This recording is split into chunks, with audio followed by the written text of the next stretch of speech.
Ele mai mo mai o le tātou o tunu ule foi vaenga o le Afiafi ia ele mai ai o whau mga luenga sa whapeo na whitai tunga iai ia o se whapoponga lea o le tātou polkalame peo na masani iai e Afiafi teitasi ia o le Suluaulama le foi o masa e lua ma le sunga tau mate ia wa foi le whatau teia o le tātou polkalame ia Afiafi teitasi ia malo li le on sa I whau mga luenga ia so I fumanuia whata le Afiafi ia mo fo le nea o tātou te mafutai mo le tātou tunu e ala le tātou polkalame Suluaulama ia peo na masani ai le Afiafi ma le Afiafi ave fo se whamalo ia au se whawhilo ai au se whatalo fai pa anga le tātou alata ia o mafuta mai lunga o penga te whailangi tātou foi o mai mo mai mauta malawa ia e o folofa ma whatalo whatu ia o lau polkalame ne ma peo na masani ai le Suluaulama I le Afiafi ma le Afiafi ia o le whatalofa ia I le au whainga aluenga titofi a le atua ia ma le whamalo ia I lau tō foi Tapuaiga sa whapeo na whenga iai ia wā foi le nofu te taloa o alo whaiva lo tātou atunu ia I ngā aluenga sa whapeo na whenga iai whapeo foi o na whatalofa atu I nei a tātou paanga o lo whapeo na mafuta mai ia tunu e mamau whea le tafa o le atunu le lalolangi o lo maua mai iai le au nanga I le nei vaenga o le Afiafi mātou te whatalofa ma whawhelo I atu ia o le asole sa usu ia ele fono uso le al palmene le sa fatau tai le tai o nei ia mo le toi le famalo mal fatalo fai tai o tato nu ia pe ona mau foi le so ia o toi filia le au malo ia e mo le sili matusang ia le mo le toi le fatalo famalo la fiong le malo ma la masiofo ia pe foi le su le fon sitofia malo faltua la ofionga te mai tai palmia ma la ka penet filia ia o folofa ma fatalo fatu ia ile ne Afiafi le tātou po kalame sui fai pule uma tonu so tātou tnu ma lolo sa ma lole tautua ma lole le ula ma lole pale ne aso I au manga luenga fatalo fa ma fa ma lo foi le tu fale ia o le fionga le fon fetalai ma le malo le atunu ia malo fatu to neaso ia fa pe foi la fionga le Faamisionare ia ma le vaanga le Faamisionare ia malo le unsai malo fatu to ia mai ale aso lua ia on fe amanga luenga ia silvi ngai le tua ia atu mau pelo tatu fatawa o tatu na ni au na fatawa ia e tau tua le atunu malo lava ia whatalo whatu ia unanga ese sa whapeo na whitai tunga iei le soifua au na o tātou atunu ia ele ngata I tutonu o ofisa ia whapea foi la tau sa whapeo na ngā lulue ia I ele ngata I vaenga o lo whapeo na whatino ina ngā luenga na malo I whafo I ngā sia ina ma le toe whausia o wala ia e me se foi le mtanga luenga o le soifua malolo ina ia o le mtanga luenga o le ofisa o le vai whae le tise matulanga uma whapena ia watu whamalo al tātou polkalame o le Suluaulama ia ona au nanga ese sa whapeo na whaatino le nei aso a whai sa le lei ia whai mawiinga o le tua ia a whai fo ina iei ni nei vaenga sa whapeo na whaalua whesasi iei le au nanga ia tau au na whaalelei matoe mati le anga I luma ia wale aso atai au ia whamalo I le mtanga luenga leo o lewe sa unoa ma avel whamalo ia tila tu ia luas fu fai tula le tautua I tutonu so tātou tunu ia whamalo to leo le mtanga luenga leo whapea foi le tine mu na tu ia ngā lulu e luas fu fai tula ia wale malupui al tātou tunu malo le unsa il neaso malo whato toa atalo fatu foi ma fa malo nei fana wa onga ma ia foi nga ia onga ne aso ia malo le sai fa malo tu ia lim to mai tai fa ia onga o pule a onga ia o kolisi mo lunga tono so tatu nu ia ngata kolisi malo fa pe foi kolisi kalisia wa onga tu maoti a on fa tai tu langa lua ia malo le sai o university malo fato to neso initial fa na la sa fe ngai masu engal ne vai le sa matalia la son nafi ia malole sue malole fato to malole on sa Whamalo ia unanga i se ese a mese o latou e sa whapeo na whiwa i lunga la waltele. O ave tavale laupasese, tavale laiti, ia whapea fo i mapasi, ia o loli tūlanga uma whapea na, ia manatu sa le leima ato toa la utou au unanga, ia ua fo i le tautua ina o le tātou atunu, e ala i le whiwa inga. Ke lava sa ngā iai, ia le lava sa vaia le naunau tai lava ina ia whatino i le maua lunga o le au unanga, ia malo whawhitai, whamalo, ia mwhataro whatua i le tātou polkalame nei Afiafi.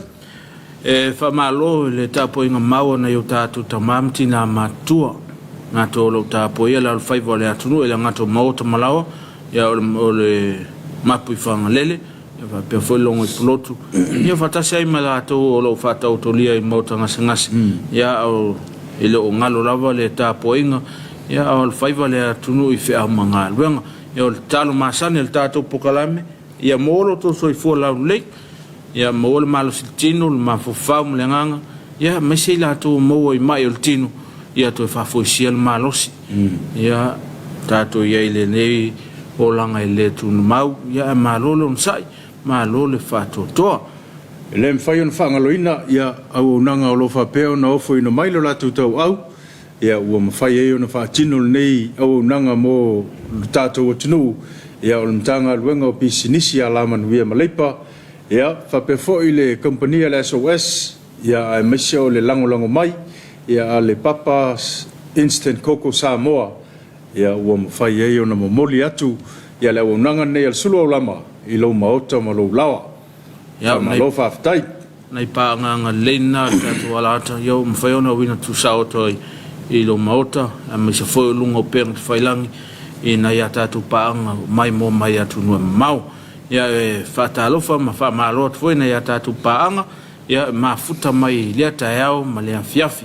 Ia o lea saufoi o lea mōfoi sa whapoponga o le tātou pokalame o le whamalo stino leola. Mo lea ngai inga o le tātou pokalame le nea Afiafi, ia mōfoi se whapoponga mai a le fionga ia to le form le tātou whamalo stino le nea Afiafi. Ia ono le tātou te iei la matanga le vai aso. E te tau au na whai ma whalusi, ia o wasa telefoi le tau mafa, ia i le asau sola, ia te tau o na whai ma whalusi o tātou tino, whaisi na savali, whaisi na tamoe, ia meise foi, ia o le whai o leo sina whaafu, ia manai whanau, ia moe e tātou le tino mano loina. Ai o lea e mai mo mai nisi o tātou whawhiewhianga, ia tau tōlua ina pēlau mai moanga le nevanga o le Afiafi, ia a toi te reu mai, ia ona whaau leo o tātou Suluaulama.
let's go, let's go. Let's go, let's go, let's go. So, walu ole asa pevela ole lau kakau uma malu lo. Se mapu mai loa ile vai so loa se ia ufa malu I lo kingo. O pisa o ke fa abulo. Leanga ole brisele ngei e fo. Fai pe alava au fika ile musika magede lo.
mate.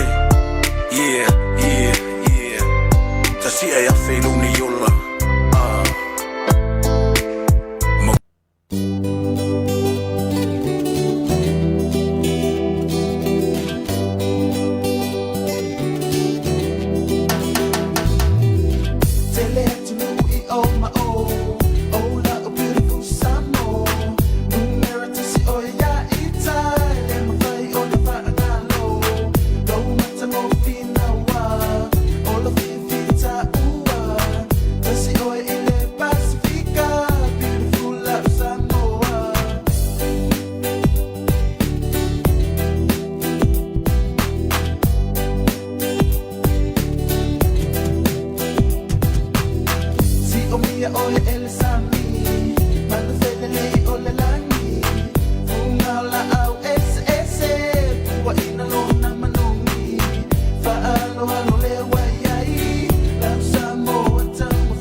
Ya ile mai mo fa fonga lo tato tunu le foi va ngole fiafi ya onisio fa fi fianga ya fa no fo file mo inailo la mai moanga ile ne va ngole fiafi ai pa ne le pesele sa tomua il tato por clamel ne fiafi ya ole anga e ko ile fale tala ilo ofu fengal vengo ya anga i mai fa malostino ya pesa sale va pe velel va yo ala fa nga yo ya aya fa ya fo ya sine sa vali luma fale ya pe alu anga fa ya laude leito a fale ya o so ku luma watu ya utafol fale alu to ya pe mane fo tu langa na isa no ni ye tala ya la pis pe la fa ya lo mo mo va ole atautu fa lo masa salu va so so ya ala fa malo selti Lai mawal malos. Al tino. ya ta wona fa manatu fo ya le fiong ya to fo Ya. le ala tatu se atu tatu puto tu ya mo le tatu fa malo stino o le ola ne afiafi mo le ele ngangal fa tai ya e tautu on tangal bongo so fo malo loina ya on lang tu ya um fa e na wina tu sa o lo mo to mo lao me se fo lo mo pent fa lang le ne po kalam fa malo stino le ola O ma fai ona mai ale nei fa mo ona o le lango mai ale kanesa. Ia o le fata vai. Ia ma le vaenga le ale AIDS Foundation. La tau ia wa fai ona fa tino ele nei fa mo tau. Ia o le fa malo stino le. Ai usi mai la mai mo.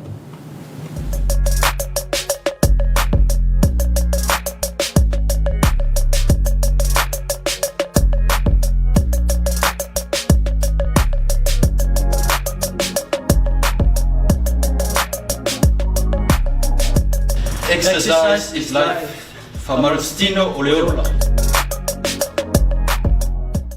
Makua o da. O legs le alela o upper body o body le low upper body le upper. Okay, you can see it. All different sit up, leg press. 10 reps and then move around. Okay. 1, 2, 3, 4, 5, 6, 7, 8, 9, 10. Remember, this is the upper body. The last time we just finished the leg, but this is upper body. Move around. Here, legs extend. You can see this to build a muscle. The legs. That's good. Yeah, you can do that for the whatever part of your body you must do it. 10, here. 6, 5 out. 8, Okay, yeah. 9, 10. Okay. Mother, move up here. You can see this is very important. This is for your legs. That's it, yeah. That's it. You can see 10. That's for your lats. This is for your legs ascending. That's for your shoulder. This is all upper body. Upper body, a leg, the power, and this is your upper body. 10. Okay. Yeah, move around. This is for the stomach. Okay. Let's go. 1, 2, 3, 4, 5, 6, 7, 8, 9, 10. Good. Go. Move around. You can see all the legs, the stomach. You can do the back. You can see the shoulder up there, the chest. So this is all upper body we are working on. The stomach. You must have a good muscle in your stomach because this will control your breathing.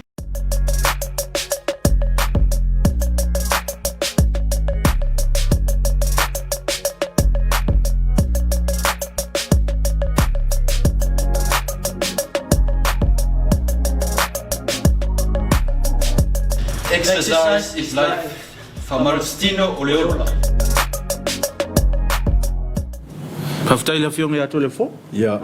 molta tu fa malo stino leola ya ta wol fa manato la fiong ya to le fo mai se ne vai tau tele o le mau fa ma ya mai se o fotoanga man tanga longa so fo malo ya e ona tatu tau sia ya e folo mai to mal tau on fa malo ya to lola mal tau sami mai palen ya o uma ya mau aton malo stino au mfaiona wina atu le tatu fa malo stino lolo ono lang mai al mtanga longa so fo malo loin e ala le vai ngar kanesa o fatfata vai ya mal vai ngar le 8 na on na tona mfaiona wina tu sao to lo mauta malo lao fa fta el mtanga longa so fo malo loina o le fa manatu mal fa maite e ta ua pelo tatu ngalu loe ma fa malo se o tatu tino ia wa se ulanga manuia taua tele tulanga pe ona il fa malo sel tino pe ona sa no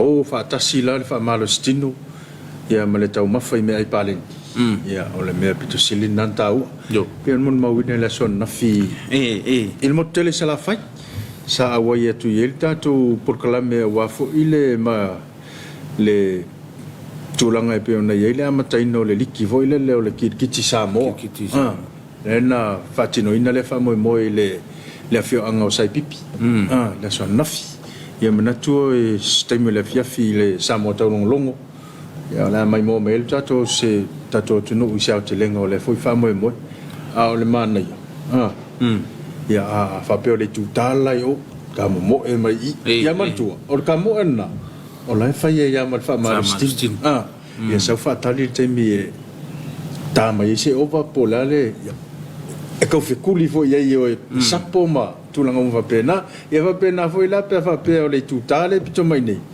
ia o tu langa na tapo foi le sito tapo ia le me pito silian ta o pe on sa no foi plesten o le foi fa mo ia fe alo fani tu pulang ina ia fe alo fani le tu pulang ai ma nei ia foi ia le mon ma wina le son nafi to telefone malo tato tu no usava pe ona awa yatu ia e toi fia mai moa le fatino ina o le tasi foi le ta longa e sel ta o le tato foi loto fale o te tono le ta o na wa to e langa mai lunga ta longa wa pe o ta mo wa ia wa o tele ata to le ia e le to ia o le Komiti Faamisionare ia lawa o la wilo la lang ia o tu ma ngai tonu so ta tu ia e au pe ona ta tu ia o ta ona ia ayo no le fa ma ite foi male ta longa le komiti o le fe ngai male tuto tas ia so ta tu nu ia le la ta la mo ia il fa mo nei wa pe o sa ma o foi so no nga tan was sunga tan wasal ana po ile fa ta tan no nga komiti o le tam fai to la langa mai lunga ia le Komiti Samoa ia fa ta se mare tunga fa tus ia ta o tel mai se la vai tau nei o se tema le la ta to wang nga e to ia o te miana ia ai o le fa mo le o le ia ma au tu moane o le ia ma au tu moane o le vai asola ne o le fatino le pulu o le pulu le fatino le verso ne fitu au ia mai ala le tamisanga le vaenga le ia o no fo le vai asola ia ona nga ia tu foi la ia le o pulpi e fitu foi fatino foi le la to foi tamisanga ia ona filia i lola ia le o au e tau no mea le nga i lunga i le suenga fusi o fa long tu la pia nga me ni tu mo e fa ia kota faino ma ia le motino ai pia o te tau fa longo atu o le mana yo le malai la fa ia o le mana yo tele ia mo ia pawasi fa le tonu o lungo la wala i le feo inga tavali ia ai o lo tulanga mana ia le fa tinonga o lo fa nei ta longa o le malai le o sai pipi ia o le si tulanga o lo o taula ia le ba ai al komiti wa pia i se bala ulia o lo fa pe ona sa mai le motuisa se taimia o le anga ingol nei fa mo o aula pia ale lua au e fa o auna anga e o e fai masuyo tutuila mo ile katamusanga e fai ai tutuila ia tau ma nei telefoi ia ole aunga le mal fa mo o ma nei foi la mo mawina na fiel fa mo ia ole tau fai mata lia ole ele ngata ole au baanga ia ta ia ole baanga foi la le taltua ia ma wa ya le ata yo ta ua yo le fa mo na e wa e tawana mo le ata wa elsa sa sau ai mo le ise ai ia alta ua le sa no so ya fata pe on sa no le fiong al president ia fe al fani tu plan ia fe al fan ia elor man malo elor fayain ai mo fe al fan ia tu plan ia wai o le se foi me malien la ia o le o kapiteni vo io man tuo ka manga pio la konga le fa kongongua la ta fa kongongua la te o lo te me ka captain Elise ai. e lo aku captain lo kasi al sa au ai pele o ya bana ya ole mata dia ole au tatua ya ole le foi ol ba ngaleta ol ba sola le ta aloi ei ia tamole ei awale awol mata awol si mata nu ya isamat ole au mai o isili le motele sala fai eu peo puluna tamatu ele ai ole fo ya va ngale le il puluna ele au mai i safata po muli vai po taftola ia i se au mai fusi safata ole pusi ole mul pulo ya pata se male au le la au mai faran le au na sa tawa la ia le au nai il vai aso le tamsanga la fatin ma le fo le awai to uso mai manon ia e fatalo fatu e fo il committee ia le sunga il presidente ia ai mese fo ia le tofa ia tapso ia male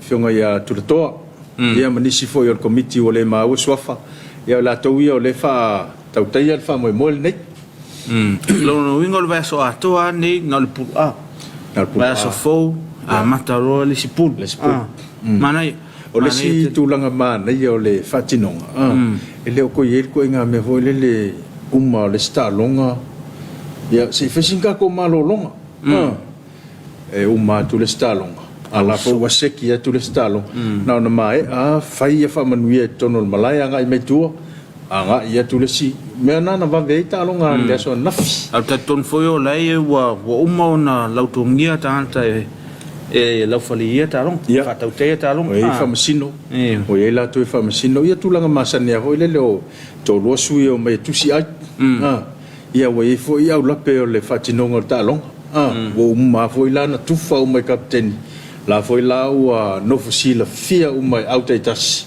ia le tulanga pe o tulanga na o ma nei ai fo il fatinonga nei tausa manai ia o le fatau te le talong kit ia i le moteli sala fai i le nuo sei pipi ia pe fai o nai fia sa ili se me te mata fa alua ile le time ia pe te vai foi mai ta fa ia pe ave foi fa na ia e ta o foi te fa manatu le ta leni ia po le fa ngata mo i lo tono so tato nu ta tono na wa ia ni so tato o lo fa ngalungo pe te fai lang ia pe mfai ona sunga na pio ia mol no fil fio tato nu la so ta ole la fatau ta le lotu sapali le ta o fo ia pio le so le fam na to ile to to nu mai ta le ia i lo fanua mai le elo sapali ia ole mafuta mai ia moe pai pai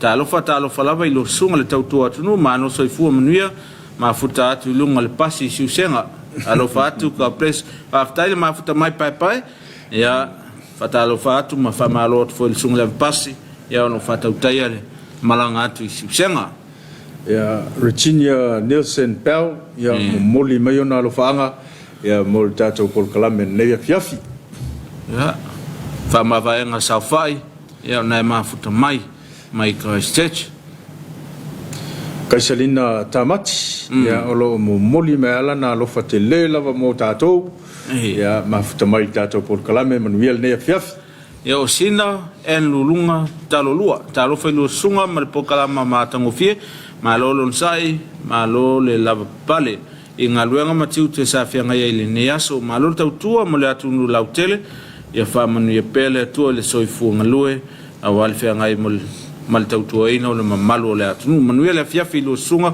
paftai le mafuta mai amata vaunga ya olo fa pena foi ono talo mailo na ao ia o fa pe foi ono mata talo atu ia manuia le fenga ia o ma fe fai o nei vai ngole Afiafi ne patalo fa mai ia le sunga ia mata vaunga na ve me mana ia musika le Afiafi mana ia musika le Afiafi ma futa tu nei mangele au kilani ya manatu lo fatu mulia ya le shopping center ni vai ya na tu foi lo anga ya tu e fai fata nga wa fo ia ngā se senga o le Afiafi.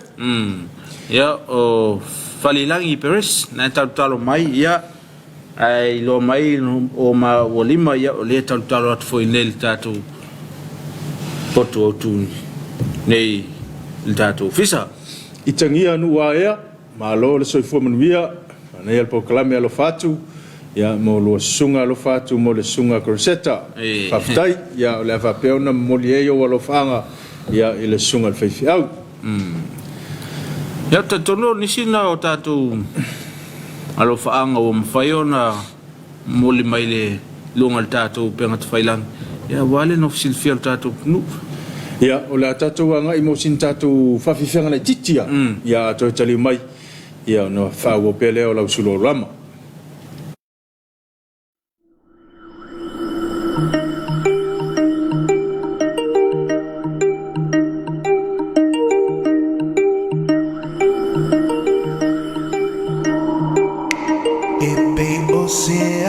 Tati whangau mawhawhau ngā malu si peo se matangi au lango na ia oe hani peo se miti, peo se mai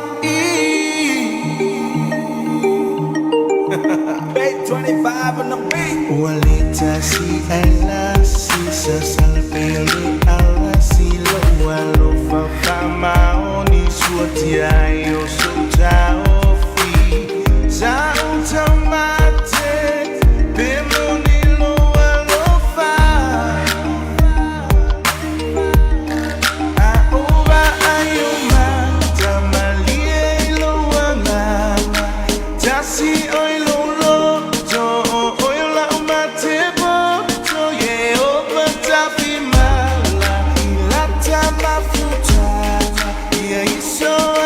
Feel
o musika mali e mai le sunga ia Frank Sola tasi o alo le tātou tunu ia e whanu file mua le vessel mafofau le Afiafi a me se foi o le tātou pukalame o Suluaulama ia ono ua tūlata fo le taimi o le tātou whinga alotu ia o le tāle i tūlai ono ia on se atula ia mo le tātou whinga alotu leo o tāpena mai le sunga le whawhiangainga sunga ia Timoteo Tapelu ia mai le kalesia i whakasai whale asiu ia o le tātou tofina o le nea Afiafi ia o ase whiau whale nganga mo tātou ia tātou tapena whale mafofawai tapena whale nganga ia o wale sao tātou tofi le nea Afiafi o wale whiau le talo lei o lela tali o atu tātou poto tu mona ia tātou siva ma pese whale nganga ia tapena ilo loto o lo mafofau whapelo nganga ia tali tūlai ono ia se atulai ia mo le tātou Tapuaiga le Afiafi au smail mai mo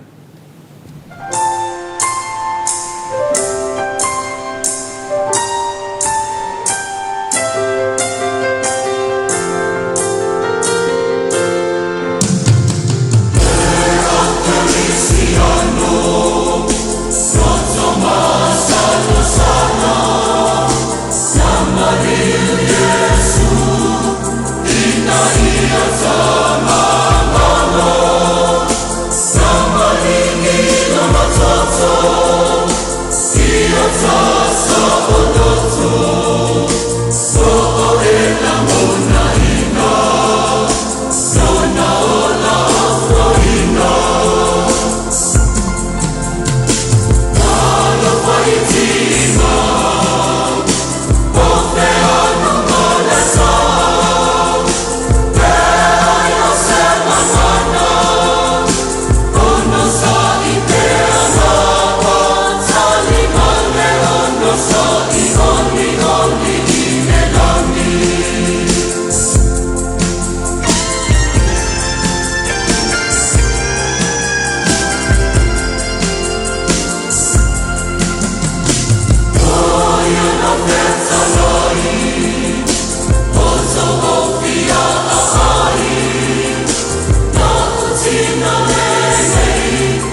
sepa ya Yesu matangi yetu.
Tātou Tapuaiga atu I le atua le ne Afiafi.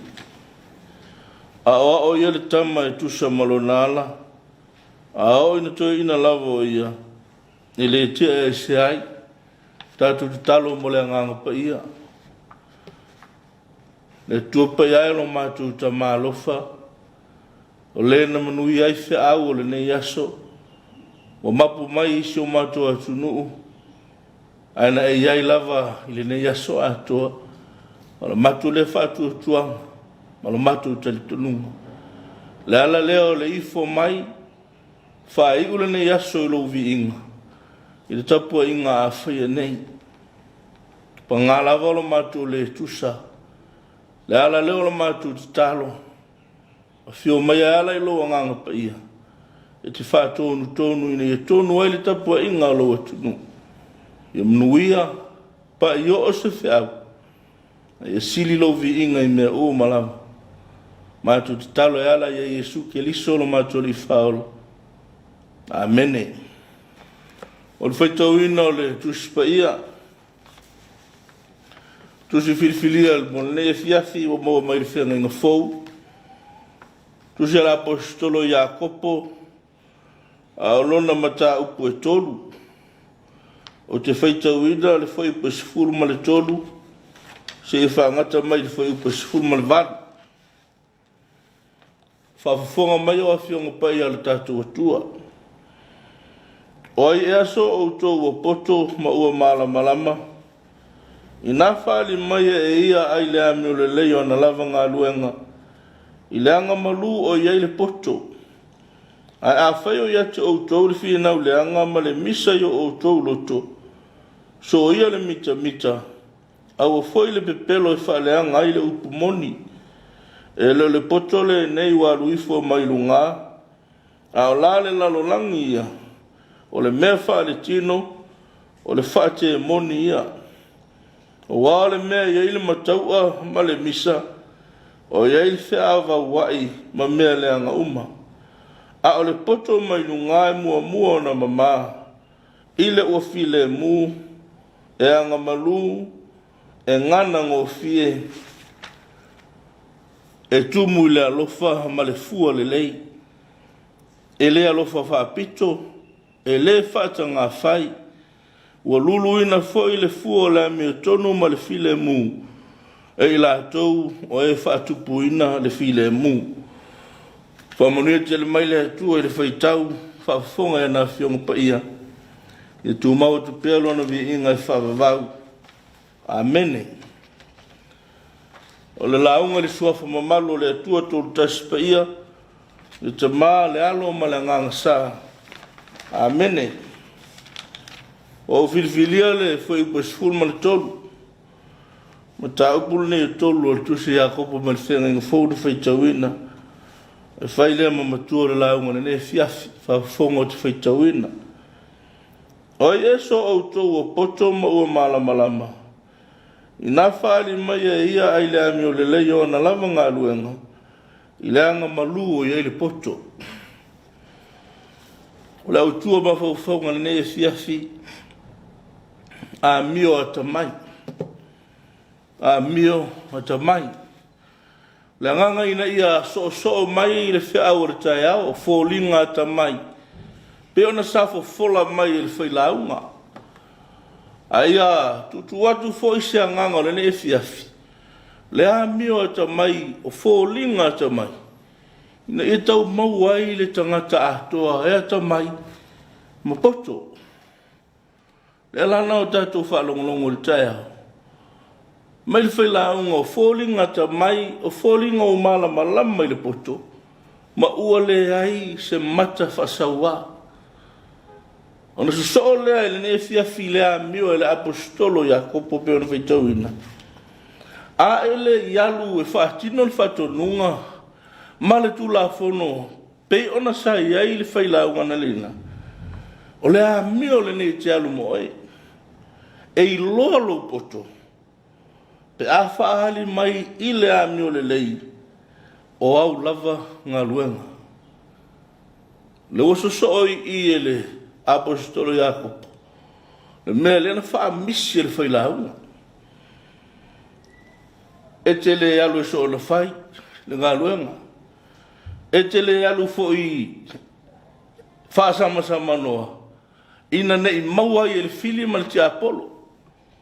Le fili mal te Apollo, le ana popola i whaila aunga. O lo wano ai le tangata. Ai tu urfina ngalo le atua. A le la whai mai i le apostolo. Alu malau tapenanga o lau amio. Ia i loa mai ai le whainga ngā ruenga. Le i lalo le whai upo e se fulu ma le fitu. Ia le whai whaatanga whai. Ia le whai whaaforinga. Ai ia whai e tusa ma le whina ngalo le atua. Al mana ia la le sfulu ma le whaafa angate le sfulu ma le ono. Nai au mai e la apostolo o Iakopo. Le tūlanga ina ia popole ma ia i loa le le tangata. E te pena ila na alu e whainga luenga. Ia te pena ila na alu e whea ngai mata i tai. Ia te pena ila na alu e whaatino lona whaatonunga. Mane tu la fono. Mai a whaiti alu whapena ai lei loa ia wa mio le lei. Ia wa ngaluenga le lei. Lau wa mio le lei. O lona winga. E se la le poto le na. E leo le poto mai lunga. A o le poto mai a te o e lava. O le poto mai a te o e lava. O le poto le na mai le lalolang. Mai la ia leo le apostole Jacob. O le poto whaate moni. O le poto ua e le talia le a onga na whai mai ai solo mona matau le atua o le amatanga na le poto. Ua o tātou wawa ai le tia Apollo. Whaasilia i tātou le lalolang. Whaasilia i tātou so tātou iloha. Ala le poto te tau na mau. Mana ierfo i pasifuru ma le fitu ma se suma valu le whai o le mata apulli. O lo au mai e le apostolo le o Jakopo. Fōlinga na ia wa ai e ia o aonga alo tātou whaola. Ta tia so o tanga o Jakopo. Pe amoni o le so o le o Yesu. Ai o lo au mai nā le o aonga. Le whaatatianga. Na taatia le lei le file mu. A mesela o aonga lo loto le tātou whaola. Oi pasifuru ma le fitu. A o le poto mai lunga. E mua na mama. Leile la unga i lunga na monga. Mu ia e loto mama. Wala tu te ilo hatu le atua. Mai Jakopo. Alu malo loto mama e whai whato lunga. Aisea. Ina ia e lewa ai sisi mea. Ai ia e iloa le atua. Malana whato lunga. Ai le loto mama. Te moni malela rolangi. Le whai mai whai upula i lunga atu. Le loto mataua. Tu moi oe. Lea leona e finau ma e wawa ai leanga. Le fu ina fai mai e le fai launga na leina. Isia upu e lua na so a upu e o ta tele i le mata upu lava le na o tato fai tau ina su tolu suruan. I le ua file mu e anga malu. Fai upu fai o tato matua. Ia nā whaali maia ai le ami o le lei o ana lava ngā luenga i le anga malu o e le poto. O le tau hafi mai o le mea umai whai. Ia whaia ma le file mu ma le anga malu. Mea nai loa i le ami o le lei. Ma tū mau waili tangata le whamaona. Ne fwoi le launga Yesu lunga le maunga. Mu ia e whatupuina file mu. Waya, te oi la tua te li o le tua. Ai halu o le te li o le tua. E te le wawa ai sisi mea. Ai te whaia le mea tusa malo te li tonunga. Whina ngalo na le tua. Mu ia hanga malu. Waya, e whai mo la tu tofi le nu. Anan whai le tofi le nu langa whai o lai whai me fifia. Lai whai e tusa malo whina ngalo le tua. A whai o lea. E le vale whai. Ia lana tō whinga. Upu mata ngō whia na iai. O e ngana ngō whia. O le whaupunga voilea. E iloa au tala i au ngaloenga e whai. E tau tala mai a e siri o na whatinonga. E se mali tangata voilea e mapo tala. A le se whatinonga. A le poto le nā mai lunga. Le e whai mai e Jakopo. E te pena i le tangata. Ia atoa i le soifua ma le ami o le tangata. ina ia loi o. Ona so le ma le fai mai, ia tumu le alofa, ma fua le lei. Le alofa e fusia mea uma. Mta upu vole na e se whama mawhale tatoli. Le fai na so le ale tu la fono sili. Ia e lofa i le lutu tua oi, pe o oe lava e toi. Ia e lofa i le atua malo loto ato. A e a mio fa pena. Na fua mai leo o lo poto, i ngā luenga le lei e te whaia malifile mu. E le whaata ngā whai. E le se tangata tau whaasese. E le se tangata e alu i oe whai na upu. A e whai i le wha maoni. Pai ule le whai upa sifuru malavanu. Wa lulu ina fo i le fua le abia tonu. Male file mu. E la tau. O e whaatupu ina le file mu. E amata i le file mu. Fusi le file mu. Nā e tātou te oai. Mawhana whana o le tātou whaalong. I le pai mai o le file mu le li. O le file mu le li e le nofo ai ma. Ma le aise me whaia. A le file mu le li e wha ato o tō ina i tātou. Ina ia whaia i lona whina ngaro. Ia e whaia i le whialo whaninga. Tauto ise whiau fui mo i tātou Samoa. Le a mio o leu whamanatu mai e le apostolo. Ina Yesu so atu foi fōlinga, e me se foi ngā luenga mar whatinonga, e mai whai launga la tūwa na leila.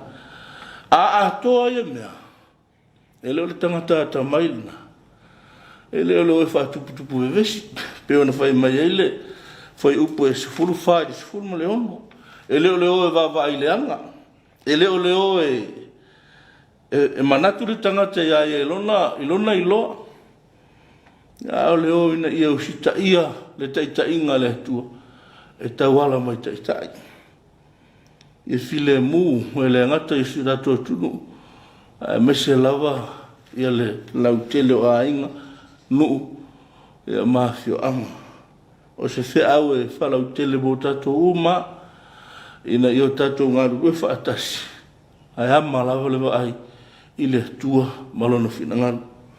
O ai wotu tofi e a mai fina ngalo le tua tatu o fai tatu o muri ai tatu o mar file mu ina i o pong e na foi tono i kalesia la tu fai ale me o fina ngalo le tua ta wala mai ia na ona lana au fainga luenga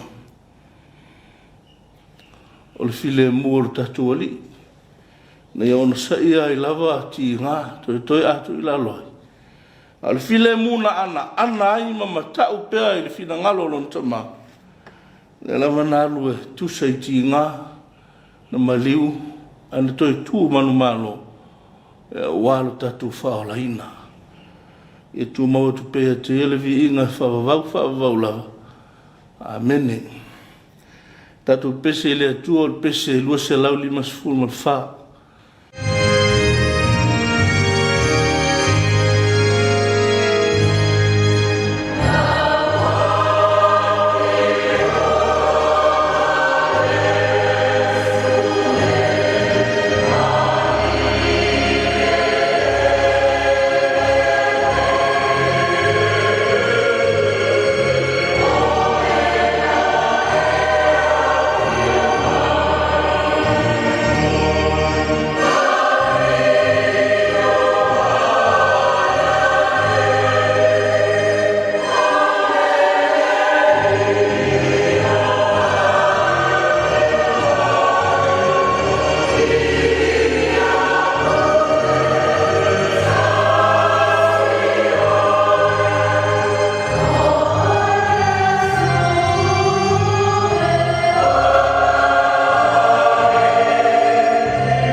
to ifo matalo I le tua.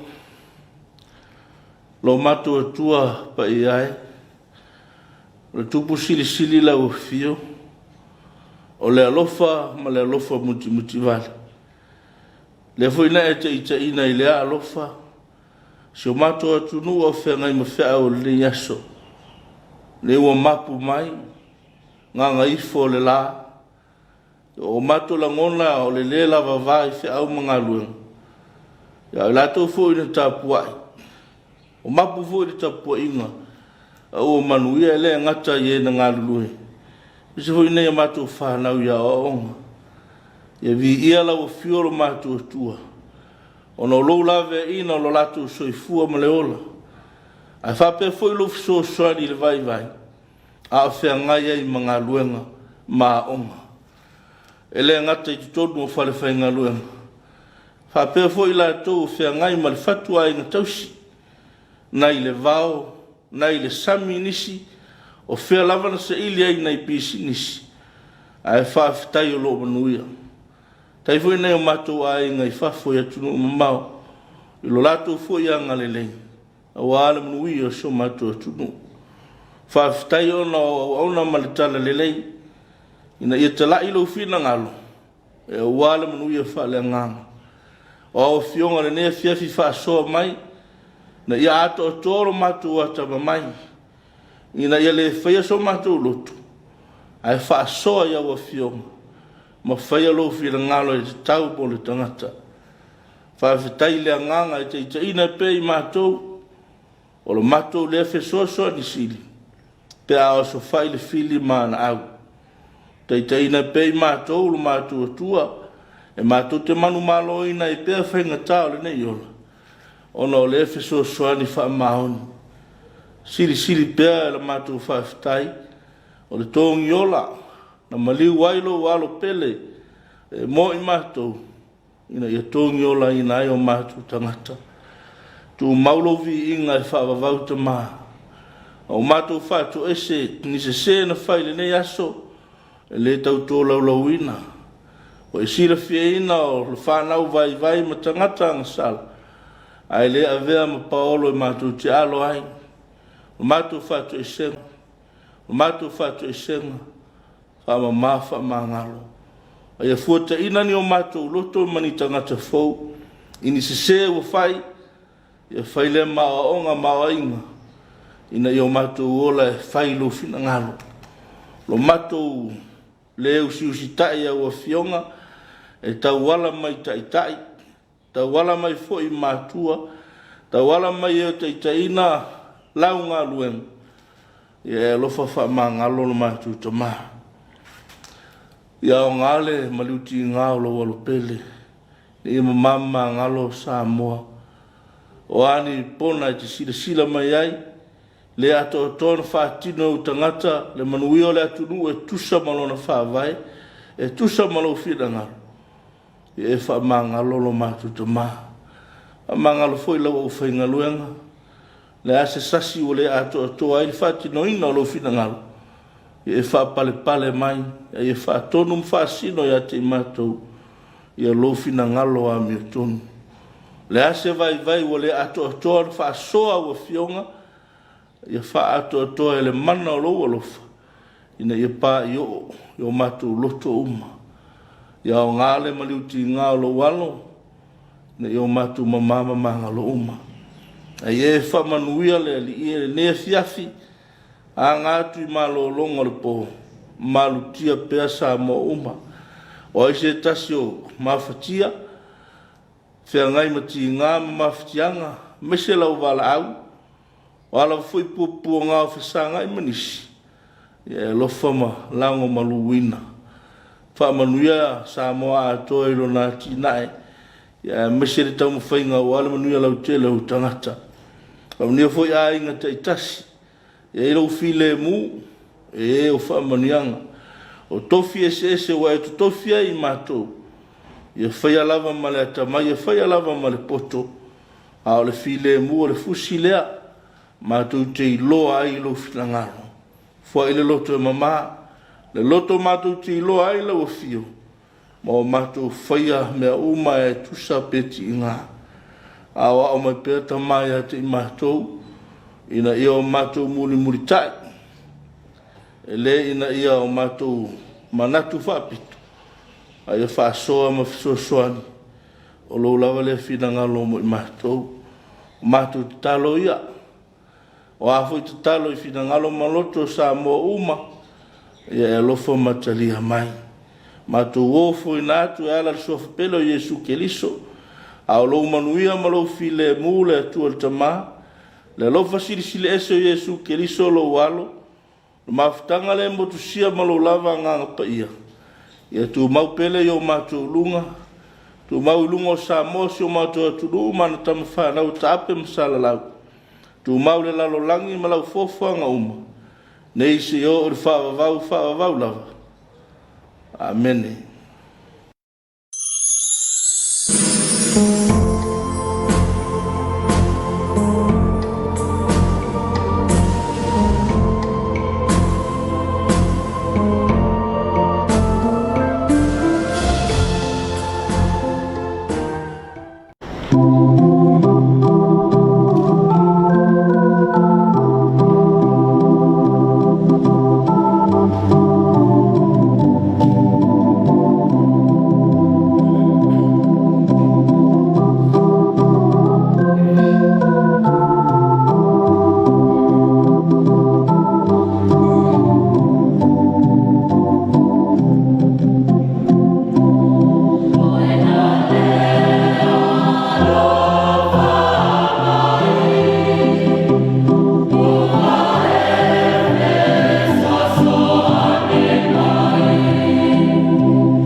Tātou leo ua mai o na whana leu le wātetea. Ia, ua le tātou Tapuaiga o le nei Afiafi. Ia, pei ona tāpena ina le sunga i le whawhiangainga. Ia, le sunga ia Timoteo Tapelu. Ia, o le kalesia e whakasa ia mai whale asiu. Ia, ua tātou whalongolongo fo i le whiau tau mori mori o le nei Afiafi. Ia, whaimalu i tau. I le soifua ma le ola o le tātou atunu. Ia, a o tātou o iai le nei vai tau le tele o whita ma whaing tau le o langa. Ia, tauia ina ia tongi pātau le ave. Ina ia tupu maola i whinangalo mwha moe moe o le tātou o tunu o e mese foi o le kalesia. Ia, a o tātou o iai le nei vai tau. Ino whangia foi le tua e fua i le mau tele. Ia, i le sunga i le whawhiangainga ma le whaltua. Ia, wa le whianga iai tofi ma tiute e mese o le ola wala wina. Ia, mo le atua ma le tala le lei. Ia, ai manatu o loo iai nisi o tātou whasilsilanga. Ia, o lo whapeo na tāpena mai. Ia, wafo ili no fosila fia ma malo o tātou o simailau mai mo. Whasilsilanga tā ua. Tupef so soani wha mea lofa mo pisinesi. Ile ava ma le whaaloalo e whasilsilantua i e whapea. Ile toi te tala ai o toa o i whaava malo ma le ngā lue ai o so tātou o atunu. E toi ati ia elon ta mau a inga. E ai se vai anga tupe ua whaanganga ili mtanga luenga o tupe. E whaamatu atu e soani i le whale leo ati na e pisinisi. O le tufutufa ino li nei se leni. O le angafa ma le ofisa o le Samoa Business Hub. E ia ingo li nei soani. Wa omo o na whata titia. Ina ia mautino leo o le soani. Ia ila tau e tala whea ngai maanga waa iai. O le nei langolango e whaapito mo ila tau. O lo whaatino pisinisi, ma umia le laisene wha pisinisi mo le tausanga lua o lo lua. Mo le nofu silfia ma le maamalama o le atunu, o le whaasolo atu le whaalawiloa mo le neimu ta upui no fuanga, aso ma taimi e peon ta ue lalu. Aso, taimi, no fuanga, ma le alalfanga. Aso lulu luas fumarfa o kuso lua o lo lua, se fulu i le tae au i le sefumalua i le auli, e whakasasa na puho, mo le fanga a ngai sa fata. Lua i le auli a ngai le whae le Afiafi, Poutasi Community Hall, mo si umu a ngai whale a lili. A so tofi lua sumalima o kuso lua o lua, se fulu il tae au i le sumalua i le auli e whakasava i lutai hall. Whale olo a ngai mai ma lua.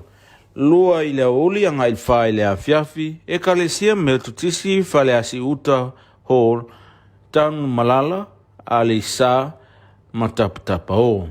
As whawaile luas fumalona o kuso lua o lo lua. Se fulu il tae au i le fumalua i le uli e whakasam ta utu whale atai hall mo muli whanua a ngai whale la tai. Aso ngā fua luas fumalaiva o kuso lua o lo lua se fulu il tae au i le fumalua i le uli e kalesia katoliko whale wha hall mo le usuali i whangaloa ma whale vau. Lua i le auli anga i le whae le Afiafi e whakasa lanu manu hall, mo le mafa te avea mano tufanga. Aso lua tōris fulu au kuso lua o lo lua, se fulu le tae au i le sfuma lua le auli tu le loto hall, matawhele si usenga anga i Samoa. Lua i le auli i le whae le Afiafi e whakasa mo ta hall, mo apia te avi a ngai lauli. E ta utele loa wai mai e te whaafongo i antato forsanga. E whaamalamalama o mai vaengo le angavaa i le nei soani. Whaamule whaafso tai mai li tato ofisa i le telefoni valu lua fitu o. Pol tato Facebook page Samoa Business Hub. Mo nisi whaamtalanga e winga i le whaasolonga o le tato po kalame. Whamtalanga uma e winga il soani o le a maua i taimi o a tātou whontanga e peon tā ua i lunga. Tātou tau pule ola ma whailoa i le alofo le atua. Whaafitai, sainia e vaitulia alatina ioelu, Officer Sili, Samoa Business Hub. Important notice. Small and medium business grants. With the reopening of our international borders, The Ministry of Finance has allocated a small grants funding to support existing small and medium businesses with their recovery from the negative impacts of COVID-19. To qualify for this support, you must be in operation and have a valid business license for 2022. The Samoa Business Hub is tasked with the disbursement of these grants and an awareness program to present and explain the process and qualifying criteria will be rolled out according to the schedule below. Business operators are invited and encouraged to attend any of the sessions that is closest to your location. Date, Wednesday, 24th August 2022. Time, 10 a.m. to 12 p.m. Venue, EFKS Napu Hall. Area covered, Lefanga and Safata. 2 p.m. to 4 p.m. Botasi Community Hall, Siumu and Falealili. Thursday, 25th August 2022, 10 a.m. to 12 p.m. EFKS Vailutai Hall, Faleolo and Malua. 2 p.m. to 4 p.m. Ekalesia Metutisi Falea Siuutaho, Tanumalala Alisa Tapatapao. Friday, 26th August 2022, 10 a.m. to 12 p.m. EFKS Matau to Falelatai Hall, Mulifanua to Falelatai. Monday, 29th August 2022, 10 a.m. to 12 p.m. Ekalesia Katoliko Falefa Hall, Leusoali'i to Fangaloa and Falevao. 2 p.m. to 4 p.m. EFKS Alalomanu Hall, Mafa to Tiavea and Lotofanga. Tuesday, 30th August 2022, 10 a.m. to 4 p.m. to Tu'uleloloto Hall, Matafele to Siusenga and Sale'imoa. 2 p.m. to 4 p.m. EFKS Samoa Hall, Apia to Tiavi and Lauli'i. Attendance is very important. Please contact our office on telephone 8422-770 or check our Facebook page Samoa Business Hub if you have questions about the schedule. Otherwise, everything pertaining to the grants will be explained and discussed at the awareness meeting. Fa'afetai Vaitulia Alatina Yoelu, Chief Executive Officer for Samoa Business Hub. Fa'asilasilanga tāua, tupe fesoasoani fa'amealofa mo pisinisi. I le ava ma le fa'aloalo e fa'asisilantua i e fa'apea. I le toi tatala ai o toa o i fa'avaomalo ma le galulue ai o se o tātou atunu, e toi ati ia e lon tamao ainga. E ai se vaeanga tupe ua fa'anganga i le mtangaluenga o tupe, e whaamatu atu e fesoasoani i le fa'aleleo atina e pisinisi. O le tufutufaina o le nei se leni, o le angafa ma le ofisa o le Samoa Business Hub. E ia inga o le nei fesoasoani, wa oma o na whata titia. Ina ia mautino leo o le fesoasoani, ia i lātou e tala whea ngai maanga waa iai. O le nei langolango e whapito mo i lātou, o lo whaatino pisinisi, ma umia le laisene whapisinisi mo le tausanga lua o lo lua. Mo le nofu silifia ma le maamalama o le atunu, o le whaasolo atu le whaalawiloa mo le nei mta upui no whaanga, aso ma taimi e peon ta ue lalo. Aso, taimi, no whaanga, ma le alalwhanga. Aso lulu lua sifumarwha o kuso lua o lo lua, se fulu i le tae au i le sifumarlua i le auli, e whakasasa na puho mo le whanga a ngai sa whata. Lua i le auli a ngai le wha i le Afiafi, Poutasi Community Hall, mo si umu a ngai Falealili. A so tofi lua sifumarlima o kuso lua o lo lua, se fulu i le tae au i le sifumarlua i le auli, e whakasava i lutai hall. Faleolo a ngai mai malua. Lua i le auli a ngai wha i le Afiafi, e kalesia me tutisi Faleasi uta hall, tanu malala, a le isa matapatapa o. As whawaile lua sifumarlua o kuso lua o lo lua. Se fulu i tae au i le sifumarlua i le auli, e whakasam ta utu Faleatai hall, mo mulifanua a ngai Faleatai. Asonga fua lua sifumaraiva o kuso lua o lo lua, se fulu i tae au i le sifumarlua i le auli, e kalesia Katoliko Falefa hall, mo le usualii whangaloa ma Falevao. Lua i le auli a ngai le wha i le Afiafi, e whakasa lalo manu hall, mo le mafa, te avea, mano tofanga. Aso lua tōru sifulu au kuso lua o lo lua, se fulu i le tae au i le sifumarlua le auli, tu le loto hall, matafele si usenga a ngai Sale'imoa. lua i le auli i le wha i le Afiafi e whakasa mo tāhō mo apia te avi a ngai lauli. E tāu tele loa wai mai e te whaafongo i an tātou fōrsanga. E whaamalamalama umai wahengo le angawaa i le nei fisosoni.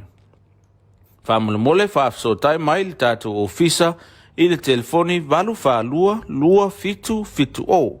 Pol tātou Facebook page Samoa Business Hub. Mo nisi whaamtalanga e winga i le whaasolonga o le tātou po kalame. Whaamtalanga uma e winga i le fisosoni o le a maua i taimi o a tātou whontanga e peon tā ua i lunga. Tātou tau pule ola ma whailoa i le alofo le atua. Whaafitai, sainia e vaitulia alatina yoelu, Officer Sili, Samoa Business Hub.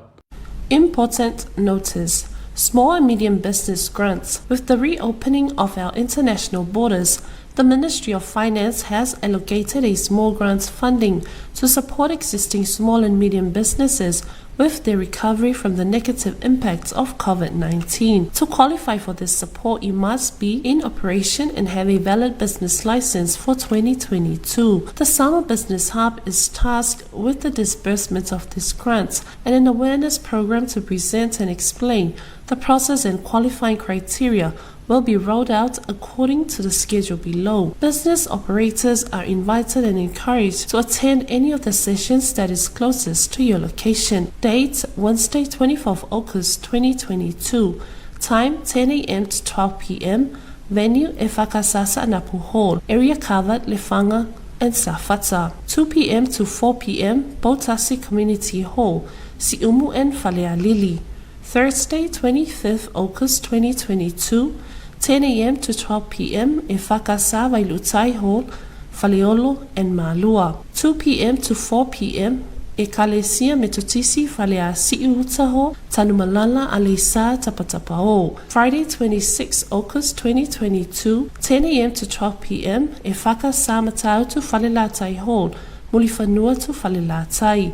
Monday, 29th August 2022, 10 a.m. to 12 p.m. Ekalesia Katoliko Falefaho, Leuso Alii to Fangaloa and Falevao. 2 p.m. to 4 p.m. EFKS Alalomanu Hall, Mafa, Tutiavea and Lotofanga.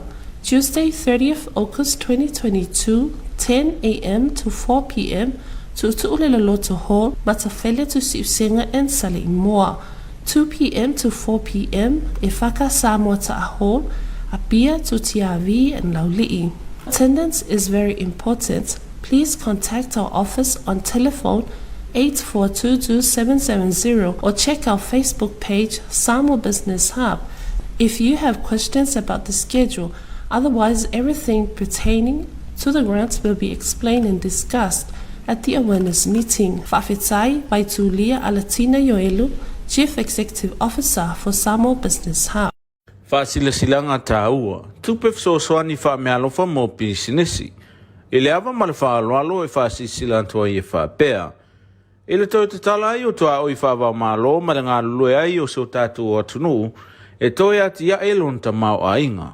E ai se vaianga tupe ua whaanganga i mtanga luenga o tupe e whaamatu atu fsosoani ile whale leo atina e pisinesi. O le tuftufaina o le nei se leni, o le angafa ma le ofisa o le Samoa Business Hub.